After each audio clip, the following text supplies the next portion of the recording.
Hey everyone, and welcome back to the Queerpreneur podcast with me, your host, Sarah Taylor. My pronouns are she, her, and I am really buzzing about this week's podcast episode because I am talking to the brilliant Char Bailey. So Char is a coach, a public speaker, an education and inclusion officer for UK Black Pride, and pretty well known, in my opinion, in the LGBTQIA community, probably especially in the lesbian community. So I am really excited to be talking to her, and I can't wait to hear what she has to say and what she's got to talk to us about and what she's got to share with us today. So Char, welcome to the Queerpreneur podcast. It's great to have you here. Thanks for having me here, Sarah. I'm really excited to be here on a Saturday morning, nice and early. I've followed you on Instagram for a while. I know we've both been, checking out each other's work. So it's really nice to actually meet you in the virtual space, see your face and have a conversation. It's lovely. Thank you for having me. Oh, brilliant. And yeah, I guess it's probably worth saying, that we're recording this on a Saturday morning, 6th of March, and we are in the UK, and it's lockdown number 3. I think it's lockdown 3.0. That's what we're calling it, isn't it? What are we calling it? Lockdown 3.0. 3.0, yeah. 3.0. But we are seeing some light at the end of the tunnel. We are seeing the way out. So let's just hope, as RuPaul says, we don't fuck it up. Well, I don't think we will, but I don't know if we've got that much control.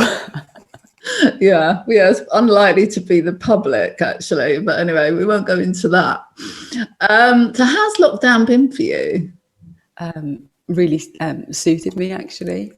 It's been a real eye-opener in terms of being able to reflect more, invite stillness, lean into sort of isolation, lean into being more vulnerable and more alone. And it's been really interesting to sort of spend time with my family. I sort of moved back home just before lockdown happened. We'd just lost my grandfather, and it was a really trying time for the family, but being thrust into this environment where we're in each other's space, it was almost really enriching. I've really grown throughout this time. I think it's really suited my traits and the things that I like to do. I'm very much a home bug.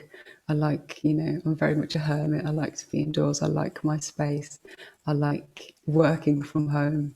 So it's been really nice to embrace all of that and, be able to do more work and impact parts of the community that I might not have had the opportunity to had it not been in this new virtual space. So I think it's treated me well, actually. I can't really complain too much about it. Yeah, it's interesting. That's really interesting and possibly different perspective. I don't think, I'm sure you're not alone in that. And some of that resonates for me because I'm a massive introvert and I live on my own. As you started talking, I was thinking, I've never been on a silent retreat. But that's what came into my head. It was like, maybe that's like almost a bit of a sense. And I know we've sort of been forced into it in a lot of ways, but the hermit and things like that, it sort of really resonates with me too. And one of the things that I'm thinking about, like the future, I'm like, oh no, I don't know if I want to go back. Part of me has loved a lot of what it has brought to lockdown in terms of that, just being able to, be quiet and be on my own and those sorts of things. And I think for me, there's a bit of a risk, though, that I become cut off and isolated because I am on my own. But interesting. I think there's a whole new set of almost anxiety provoking, potentially, things now ahead on the horizon. So, yeah. Well, I'm a big believer in I study and practice universal law, and I believe in the idea of perception being the driving force of our decision making.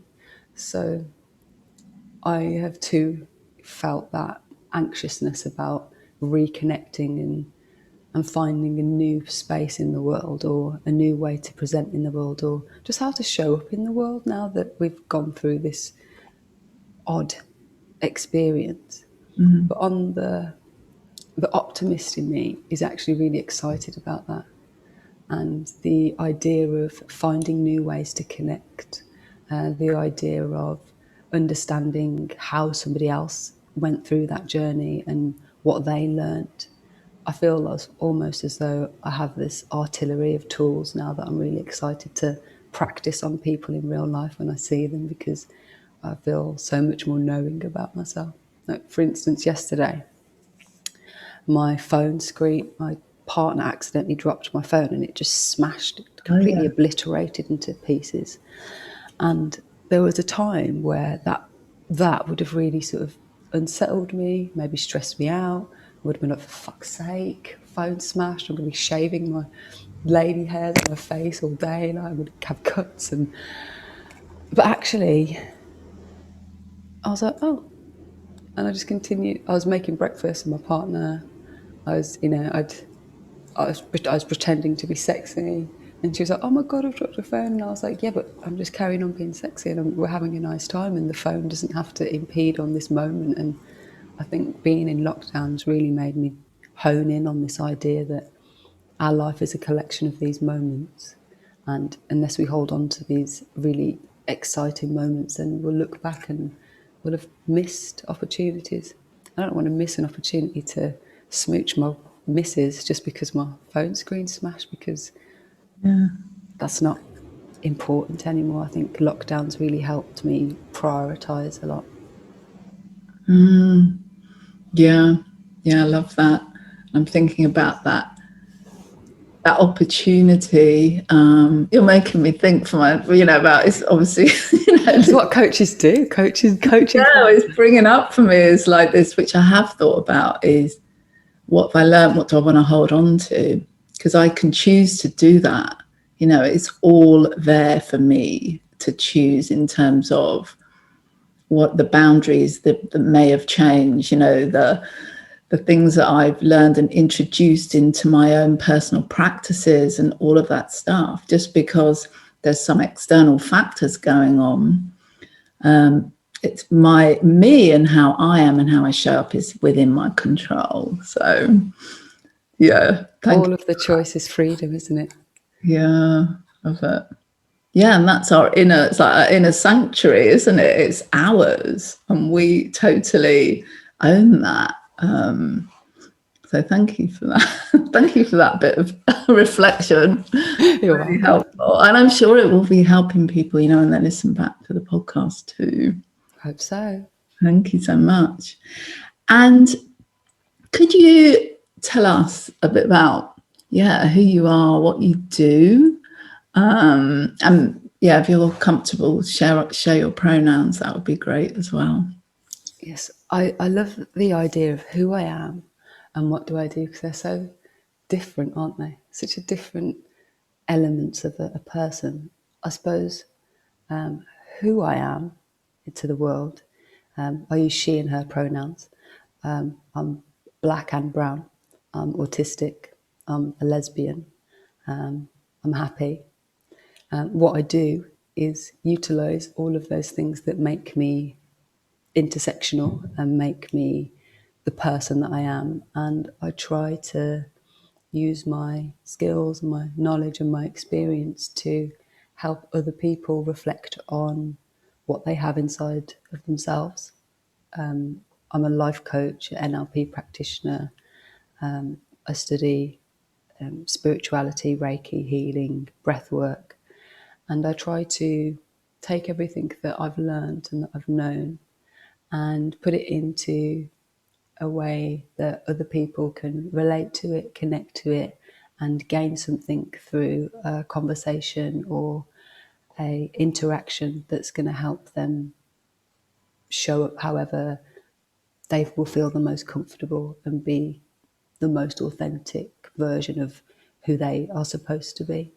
I'm a big believer that we are so conditioned by our experiences and by our interactions and by other people that sometimes it can be really difficult and almost something that you would shy away from doing. It's easier to mask and play a character to the world than it is to actually be yourself. And I really want to champion those people who have taken that step and are ready to embrace who they really are, not just the idea of what the world wants them to be. Because that's how I lived my life, as a character, the idea of what the world wanted me to be. I didn't embrace my blackness, I didn't embrace my queerness, I didn't embrace anything that other people looked at as different. So all of those things that I once hated, I now love, and I want to help other people identify the things that they can start to love about themselves. So Yeah, I guess does that say who I am and what I do? I think so. It's what I've said now, isn't it? So Yeah, thank you.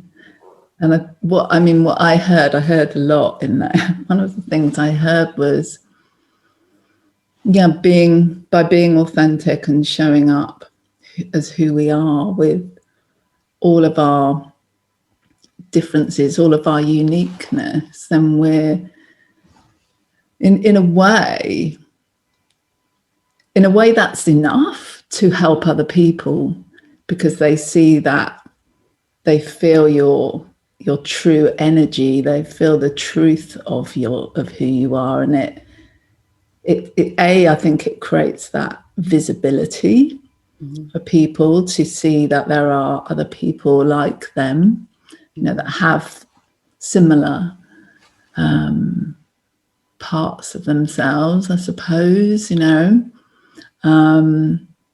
gives them the courage sometimes that they might need, or the reassurance, or the connection, to think someone might get me. Someone might get me as my true self, and it might be safe. It might be okay if someone's struggling, I suppose. So that was one of the things I heard in there. important to show up the way we are. A prime example of this is I'm doing recording a TED talk next Saturday, and I had a conversation with the producer a couple of days ago. And now the dogs are involved. Hopefully my partner's going to rescue them and cuddle them so that they stop. But as I was talking to the producer, they said, oh, what we'll do is we'll give you the allotted time, we'll edit it.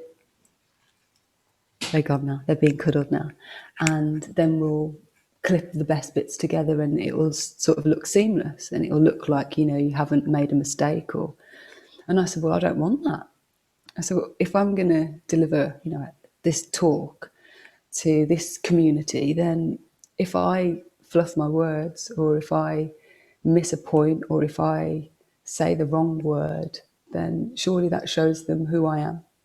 And I don't want to portray a perfect image of myself to the world, because by any stretch of the imagination, I'm by no means perfect. You can ask my mum, my sister, my partner, they will tell you. They will tell you without a doubt. And I think there's sometimes a pressure to present this image Yeah. that is perfect and seamless and doesn't make mistakes and doesn't have emotion or doesn't cry or doesn't feel. And actually, all of those things that we do that are real are the things that actually help people connect, that actually help people to believe. So to be visible is important, but not to be visible in a way that is, I am the shining example of what good looks like. It's just, there's a human who makes mistakes, who feels, who worries, who gets nervous and perseveres and tries. And that's the difference for me. I persevere and I try, and I fuck it up sometimes. Sometimes, I'm not meant to fuck it up, but I do sometimes. But that is Yeah. to see, because that's a reality. Yeah. Yeah. And as you were talking, I was thinking about, this is a bit of an extreme thought, and I'm like hesitating to say it, but by presenting ourselves in this seamless kind of perfect way, it's almost harmful. It's almost like holding people back, in a way, because yeah, I mean, we all have people that we admire, and I'm going to ask you a bit about that later, but yeah, if I want to be Brené Brown, for example, and I think All want I'll to be never be like Brené Brown, because look at Brené Brown. She's perfect. She never messes up or whatever, blah, blah, blah. And I guess she does. But yeah, it's like that. It's not helping people to, like go for it and really express and live their potential, which is, what I imagine one of the things that's important to you in amongst all of this. It certainly is to me. It's like helping people to see what's truly possible for them. And if they're just holding themselves up all the time against some unreal ambition or aspiration or future vision for themselves, they're never, it's going to be harder for them to go for it, isn't it? Absolutely. It's the same with the thing that happens in society all the time. It doesn't matter what industry or avenue you're in, if there's an unrealistic expectation, then people fall short, and then that damages them because they then become reluctant to retry. And that's a cycle that I want to help people break out of. Yeah. And congratulations on the TED Talk, by the way. Oh, thank you. Amazing. I look forward to seeing that at some point. I haven't actually written it yet, and I don't think, exclusive here, secret, I don't think I am actually going to write it. I think I'm going to freestyle it. I think I'm going to have sort of maybe 6 key points and then just go for it. So fingers crossed for me. The dogs don't like that. You'll be amazing. So yeah, is that in terms of a mission or a vision or a purpose, is it encapsulated in what you've described, or is that something that feels different? Or I think for me, I used to have a big mission and a big vision about who I was going to be and what I wanted to do. And it was all very much about changing the world. And as I've sort of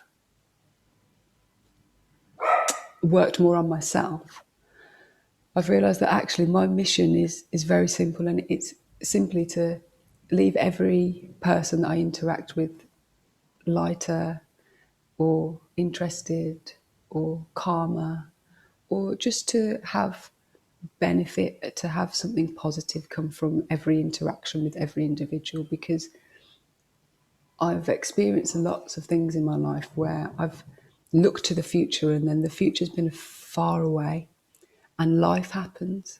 And what's actually really worked for me is being present in the moment and being able to connect with somebody here and now, because that's really been the strength of my life. When I look back at what my life has been like and the people that I might have helped or the feedback that I've had, it's always been just in an instant, in a moment where a conversation's happened, an authentic connection's happened, a compassionate conversation's happened, and that those are the real things that for me really make the difference. So if I can just set my intention, live in the present and try and make that difference with each interaction, yeah, even if it's sort of like a DM message on Instagram, I try to embody that, because that's a choice, and that's not about, nobody else can control that. The future can't control that, time can't control that. I'm in complete control of the decision that I make right now, the decision that I make to smile at a stranger, the decision that I make to hold the door open for somebody. I make those decisions daily, and that's for me, a big enough mission and purpose to put emphasis on that every day. Yeah, you're living it now, as opposed to this future. Yeah, like you say, whatever. It's future. It's a statement in a way, I suppose. That's kind of all it is, in a way. That's really interesting. And actually, you can live it in every moment. Yeah, I think is what you're saying. Yeah, I guess as as coaches, we have ambitions and ideas and goals about what we're going to be able to help people with and what we're going to be able to do. And I think to actually really truly embody a coach, I'm not a coach 24 hours a day, but I can embody the idea of having positive interactions with individuals, because for me that's practice. I don't choose my clients. I feel like my clients choose me. I didn't choose to be a coach. I feel like coaching chose me. And so it chose me, and my clients choose me because of the authentic interaction. So it has to filter out every part of my existence. Yeah, yeah. It's making me think about that sort of alignment and that energetic. Yeah, it's like the attraction in a way that, yeah, when we're in alignment with our truth and what we're here to do, it happens. That's why I'm here. Love it. So in terms of challenges or lessons, whatever word you like to use, for you professionally or personally, as you've built yours. So how long have you been doing the work that you do and in this sort of space? 7th year now. Seventh? 7th year. Yeah. So I've been independent for that long now, coaching. Yeah. I guess the challenges for me have been owning my identity, being proud of it.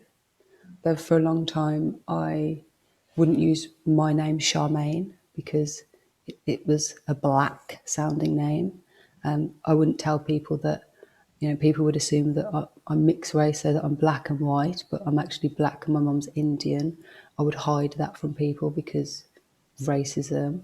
I definitely wouldn't tell people that I was a lesbian. I definitely wouldn't tell people that I was autistic or on the spectrum, because the main challenge for me was knowing that other people have biases that are conscious and unconscious. And I've experienced, people who are consciously being biased towards me, and people who might not even recognise that their language or that their behaviour is, demeaning or sometimes even inflammatory. My background's in law, and when I left working for the law firm, it was on a day that one of the senior managers had said to me, "Oh, you're wearing a pencil skirt. Now you look like a leader." Because I'd always worn trouser suits and been more comfortable in wearing those clothes. So the challenges for me haven't necessarily been in accepting myself, but almost in trying to educate other people about the fact that I'm not intimidating and I'm not something to be feared and I'm not that weird. I don't go home and eat shoes. I'm a human. I'm not an over sexualized character. I'm attracted to women. I'm a woman of colour. I have autism.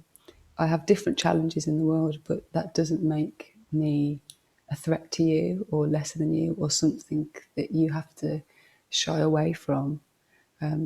My biggest challenge is trying to help people understand how they can embrace the things that make me different rather than either tolerating them, because we've all been in that situation where we know that someone's perhaps rolled their eyes but they've tolerated the fact that you're there, and also trying to encourage people to have an understanding of how I manoeuvre, why things are important to me, what my history has been in terms of culturally and the LGBTQIA plus community, why we talk about these issues. had people say things like, "Oh God, you've got the same rights now. Why are you still going on about it?"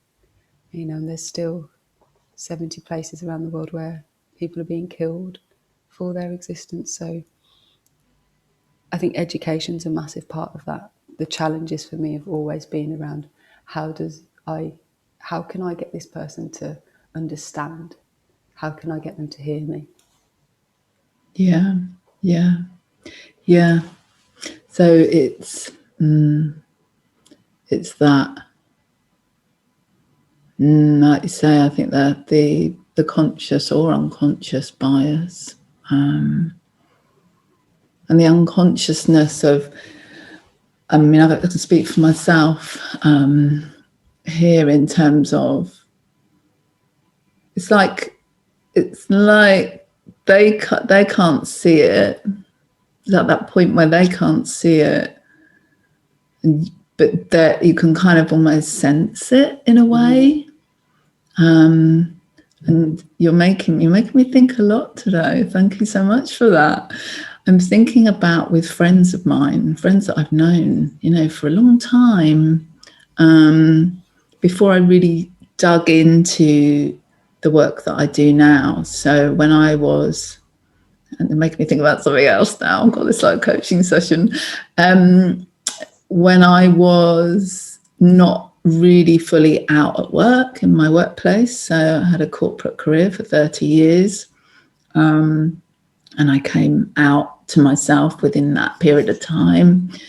About the last 10 years, I was kind of like out a bit more until I left. But when I left, there was still people that didn't know about my sexual orientation. I was a senior manager in a big corporate in London. And some of my closest friends used to say things to me like, "Oh, I quite like the fact that, it's not obvious that you're gay." Or, and it hurt me, but I don't think I fully understood it, why it hurt me. Or, I don't know what you mean by, straight people having greater privilege and things like that. And of course, I'm like reflecting on it now and thinking, now I understand why it hurt me. Now I know I understand why it made me really uncomfortable. And but their awareness of all of that was just not, they weren't aware. And I think that the next thing I'm going to ask you about is like allies, and it's an amazing segue into that. And there's kind of like two communities of allies, I suppose, and we're all one community. But when I'm thinking about allies within the LGBTQIA plus community, and then our cisgendered heterosexual allies, my question really is around sort of the biggest barriers to inclusion. So anyone that is listening, what is it that gets in the way? I'd love to hear your thoughts on that, in terms of that understanding, in terms of that understanding you, understanding me, understanding anyone that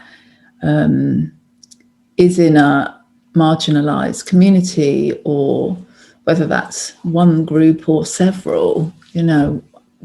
I'll stop speaking now, but I'd just love to hear your thoughts on some of those things that get in the way.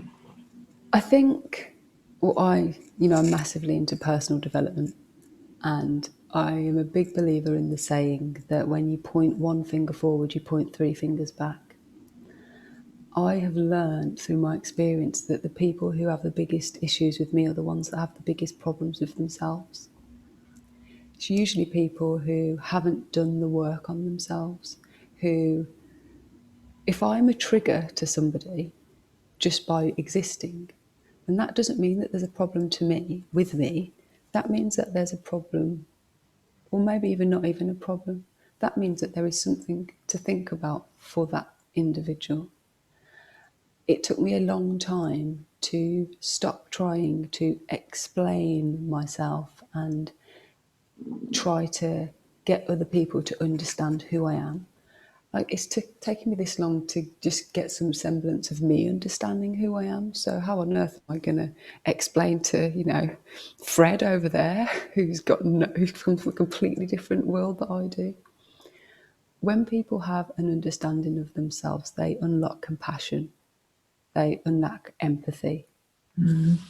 And I would always encourage people who are allies to, yes, educate yourself, read the books, go on courses, look at history, because all of that information is out there. You don't need to ask a person of colour or a queer person. All of that is out there. But also I'd ask that person to really reflect on themselves. If you're a person who's an ally and you're saying, I want to do the work to help, and something is triggering me, it's not up to anybody else to figure out what the trigger is or why it's triggering. It's up to you to understand, what is it that you've learned? What is it that you need to unlearn? Who hurt you, perhaps? Because these things are the things that spill out, not just into our community, but throughout the world. People who have these issues with others is always because they have an unresolved issue within self.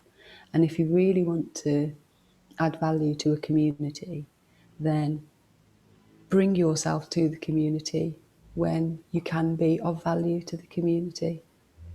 Just like, like, as I think of it as like, as an adult, I go to my parents and I add value to them. I can help them with their shopping. Sorry, Mum, if you're listening, she's got a bad back, she's getting a bit older, I can help her around the house, and I can add value. As a child, I was like, Mummy, can you do this? Mummy, can you do that? Can you help me? Can you help me grow? And she had to give me all those things so that I can become the woman I am. It was her responsibility. But it's not queer people's responsibility or people of colour's responsibility to help you grow.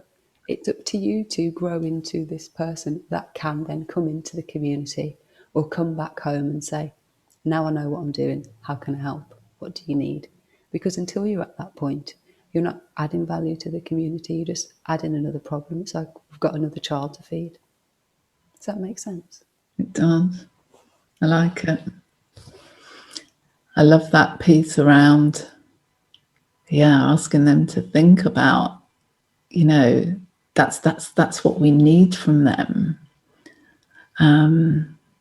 We need them to come to us and be able to add some value, support, help create the change. I love that perspective. I think it's really powerful. Hopefully some allies can take that on board, because I think the allies that, for me, who have done that, have been some of the most, enriching, powerful, supportive, inspirational people that I've got in my life, because they don't come to me and ask me for help. They ask how they can help me. Yeah. I love that. I'm just thinking about the people, that I'm talking to, that I'm having conversations with. And again, it's so helpful to hear your thoughts on this, because it feels like just feels really like a powerful kind of like, I don't know what to call it, but it's positioning them, to help them see and get that. It's a bit of a like, aha, I see what I can do. And for them to work that out. Yeah. And as I said to you, I think before we started recording, I'm very much here to provide guidance, to be there for questions that some people might not be sure if it's, okay to ask, or, provide resources or links to resources and all of those things. But obviously I'm not here to do that work for them. And it's that bridge. And it's knowing how far across the bridge to go, because I have noticed, and I was saying to you as well before we started, I'm in Clubhouse now, which is like this new social media app that many people will know about. And there's some really powerful conversations going on in there, but they are emotionally draining. Emotionally draining for me with, and hearing stories from people around the world who is absolutely not safe for them to be out about who they are in terms of their sexual orientation or gender identity, from countries like Ghana, from countries like Sierra Leone, Russia, places in the world where it's so dangerous. And I listen to those stories and those people, hear about those people's lives, and it's so fucking real. And I know it's real. I knew it was real. And one of the things I say to some of the allies in my rooms on Clubhouse is go follow that person. Hear it, and we shouldn't need to, to bring it to life, but sometimes, Well, the thing is, we as humans, we need evidence. It's just the way we're if I said to you, Sarah, have you ever touched fire? You'd be like, yeah, of course I've touched fire. But how many times have you been told not to touch fire because it burns? But we all have that curiosity. How many times people have a lighter and they put their finger through the flame because we know that fire burns. We've been told it's one of the things that our parents tell us when we are tiny, don't touch the fire. But you have that curiosity, we have that need. And then when you feel that pain, you don't touch the fire again. And I think sometimes storytelling and the power of humanity is almost like, if I tell my story, somebody can touch out and they can burn, they can feel my flame, they can burn with me. And when somebody feels what you feel, hopefully that's enough to make them act. yeah, Sometimes we do need to, as traumatic as it can be and as draining it can be, we need to feel in order to really heal or put the motions and start to heal. yeah, and it's bringing me back to what you were saying earlier about that connection, that touching people. And what got me to that thought was I was thinking about, I wonder if there's an element of where we become almost like desensitized Absolutely. to some of this stuff. We can't, the reason I'm sort of hesitating is a little bit, I wonder if it's part of that might be a choice because we don't really want to go there. But I suppose being generous and being compassionate and, kind, it's not easy to do that, is it? No one wants to go somewhere that's going to be uncomfortable or feel awkward or make us feel like we're not a good human being. Of course. And, our brains are wired to survive. They're wired to identify risks, identify things that could be a threat and to avoid them. So it goes against our nature to do these things. But also, there's another part of us that are massively compassionate and we need connections. So for me, it's about, if I can reconcile that balance within, then I can reproduce that in my behaviours in the world and it can make a difference externally. Yeah.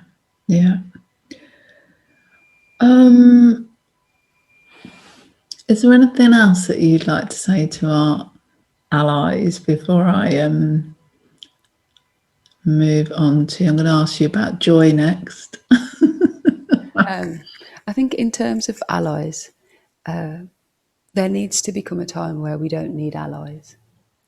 So if you are an ally, or I don't know if this is the right phrase, if you identify as an ally, if you identify as an ally, then rather than focus all your energy on this community, find your other allies, rally your allies.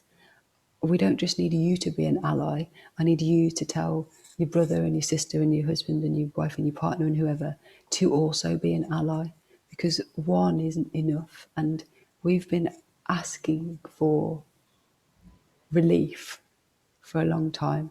And for somebody to come and think that they can relieve it on their own is lovely, but unrealistic. So the true work of an ally is to, rally your troops, get allyship to where it needs to be, so that we don't need to call you an ally anymore. Yeah. Yes. Yes. Yes. I love it. I love it. And just one, I totally agree with you. One thing as well I wanted to add to that was like when you said, I don't know if I identify as an ally, if that's the right. With that, what I've also appreciate and believe to identify as an ally also takes courage sometimes, and takes it's to be truly identifying as an ally and do the work of an ally is uncomfortable. Absolutely. So adding to that, I guess today what I want to say is to all the allies that are listening, thank you. I see you and I appreciate you, and I know that everyone else in the LGBTQIA community feels the same. We know that it takes a commitment. It's more than it's a bit of a sort of an old cliche now, but it's more than like saying, oh yeah, I went to a gay wedding, or I've got gay friends, or I've been to gay pride, or I waved a rainbow flag, or whatever it is. We really need more than that if we're gonna, and we're not going to be able to do it on our own, for absolute sure. So yeah, thank you. So what gives you the most joy about what you do?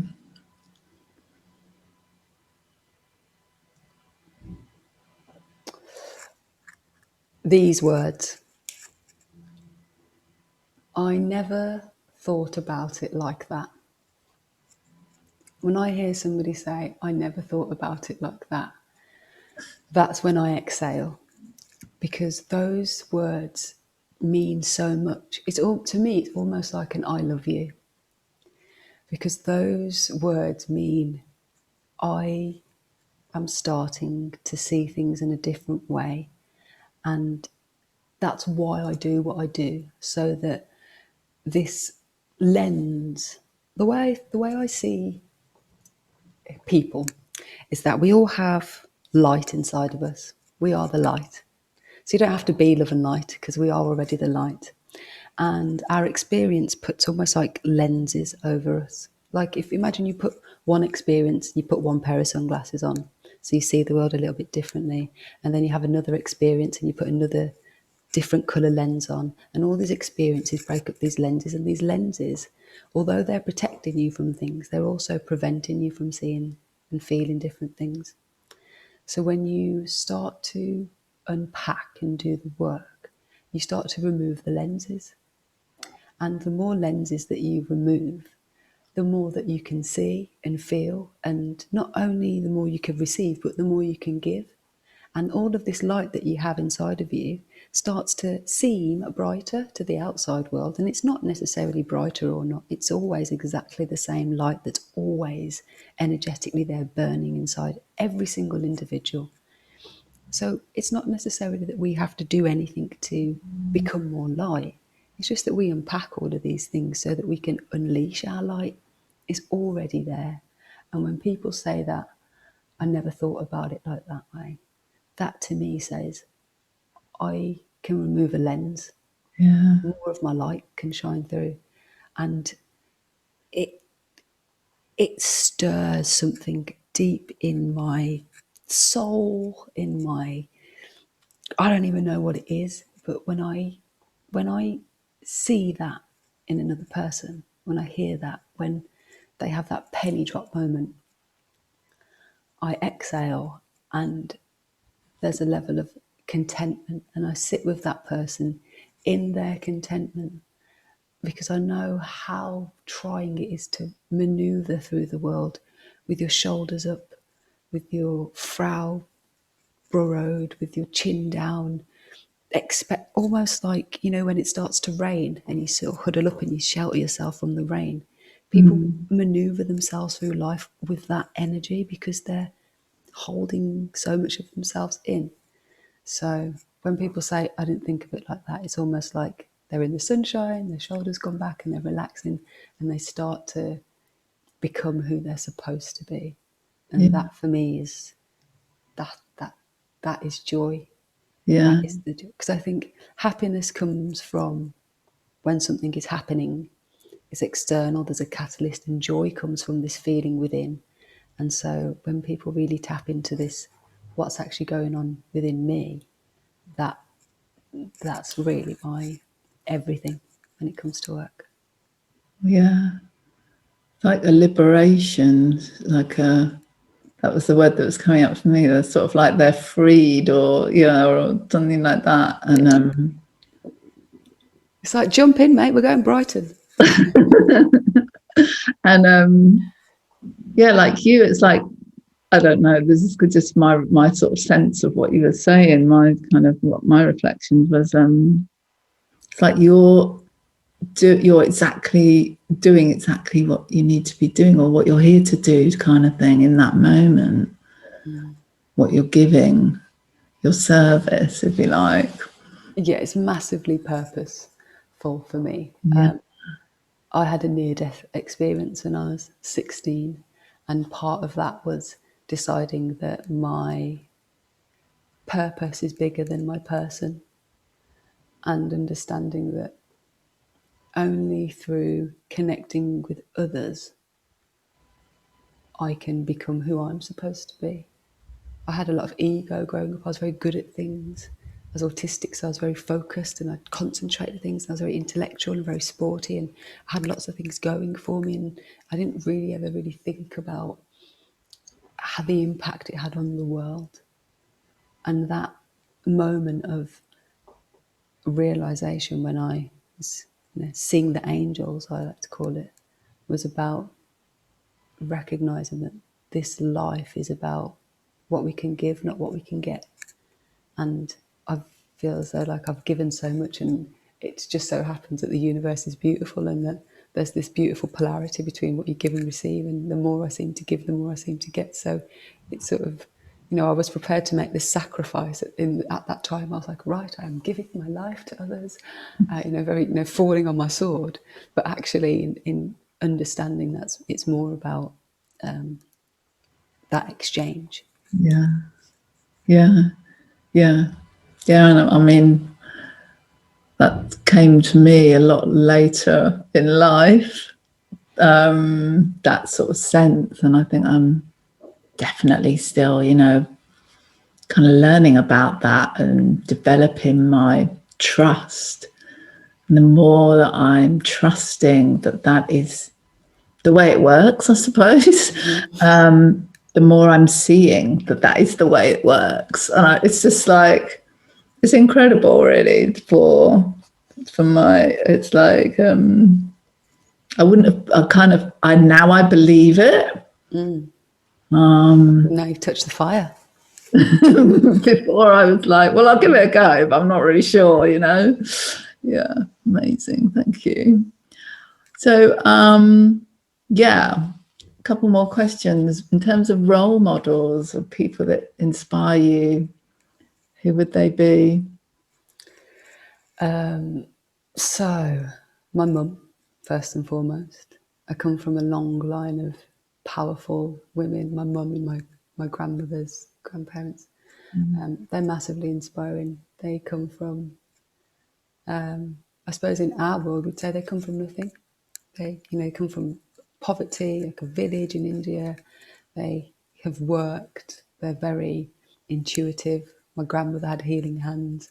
My mum's very psychic. My mum had me as a teen and has nurtured me. She went back to university when I was, I think, 7 years old, after like having no qualifications, and now she's got a philosophy in child development, and she dedicates her life to young people who are in care, because she was a young person in care. So her life has massively inspired me. in the queer world, I'd say Lady Phil is my biggest inspiration. I didn't know that black lesbians existed until I saw her, and I saw her as a figure of, hope.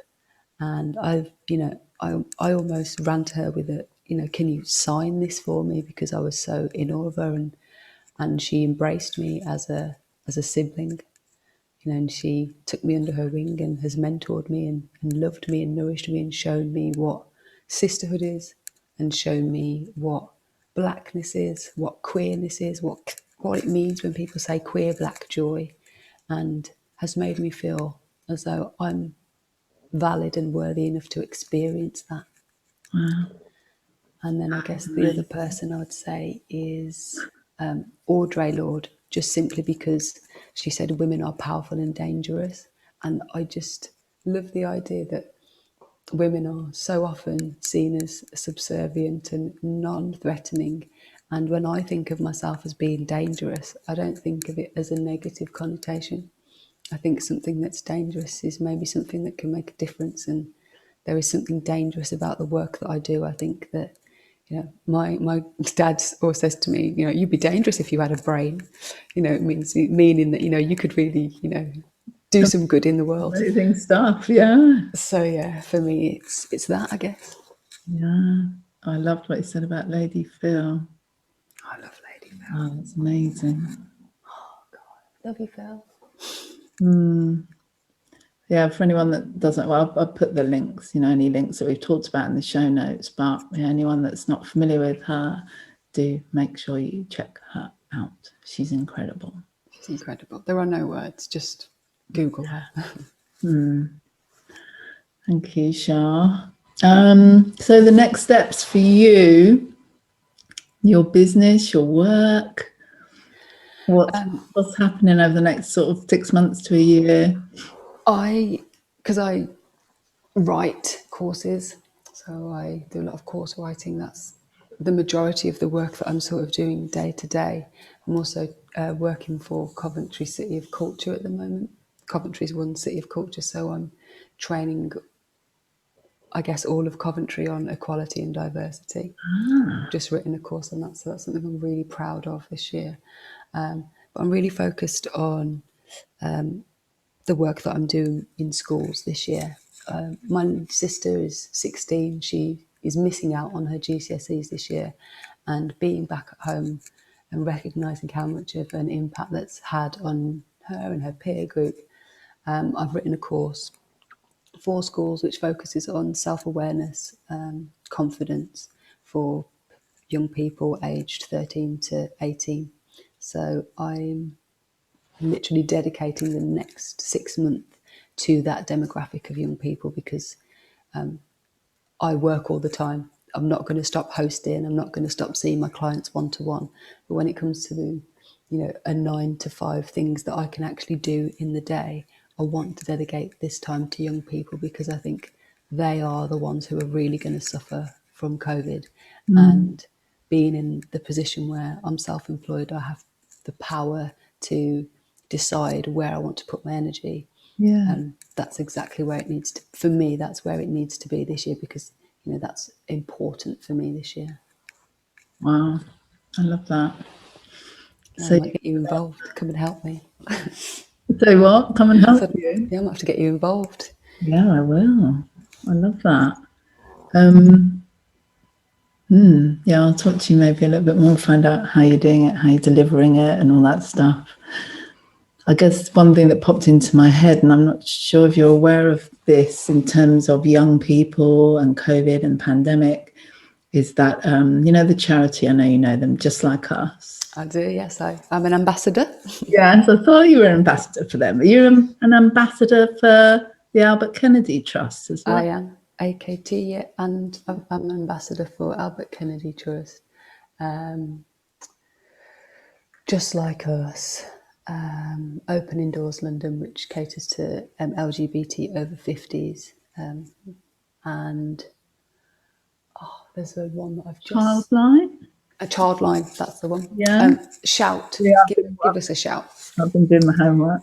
Yeah, and Give Us a Shout London, which is a text service, which is really good. Young people can text in their issues to shout. So yeah, I love having a hand in the communities that I feel like need a little bit of support. Amazing. I was to say, just like us, have done a survey on young people. Did you see it? 3,000 young people and lesbians Yeah, come out as being, young lesbians as being the ones that have struggled the most. absolutely. And a good friend of mine, Amy Ashton, who's used to be the media editor for Pink News, she now is the head of media for Just Like Us, and she's actually just written a piece about the potential reasons as to why lesbians are the most affected. So that's definitely a piece that perhaps yourself and the listeners would be really interested to read, because she makes some, she's done lots of research and there's some really important things to consider in that writing. Yeah, because I've had Emma Faye. Do you know Emma Faye from Just I Like do, Us? yes. She's been on the podcast. Oh, brilliant. Yeah, amazing. Talking about inclusive education. Yeah, brilliant. Very. Yeah, they're all amazing. Just like us, in my opinion. Wonderful. So, how can people get hold of you? Well, yeah, tell us the best places to contact you if people want to follow you or. I guess my website is charbailey.com. I'm going to be doing more blogs. I've just written one last night, actually, so I've got a new blog coming out this week about sensory acuity, and there's a test that you can take online. But generally, if you want to follow, my social media is at Char_Bailey_.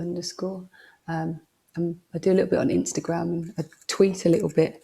If anyone's interested, that's where you can find me. Wonderful. Thank you so much for being here. Thank you so much for being on the Queerpreneur podcast. It's been such a pleasure to talk to you and meet you. And thanks for not making me say queerpreneur. Oh, did I say it right? Queerpreneur. I've been practicing that for the last 24 hours. What's it called? Queerpreneur. Thanks so much for having me, Sarah. Thanks, Charles. You're welcome. Bye.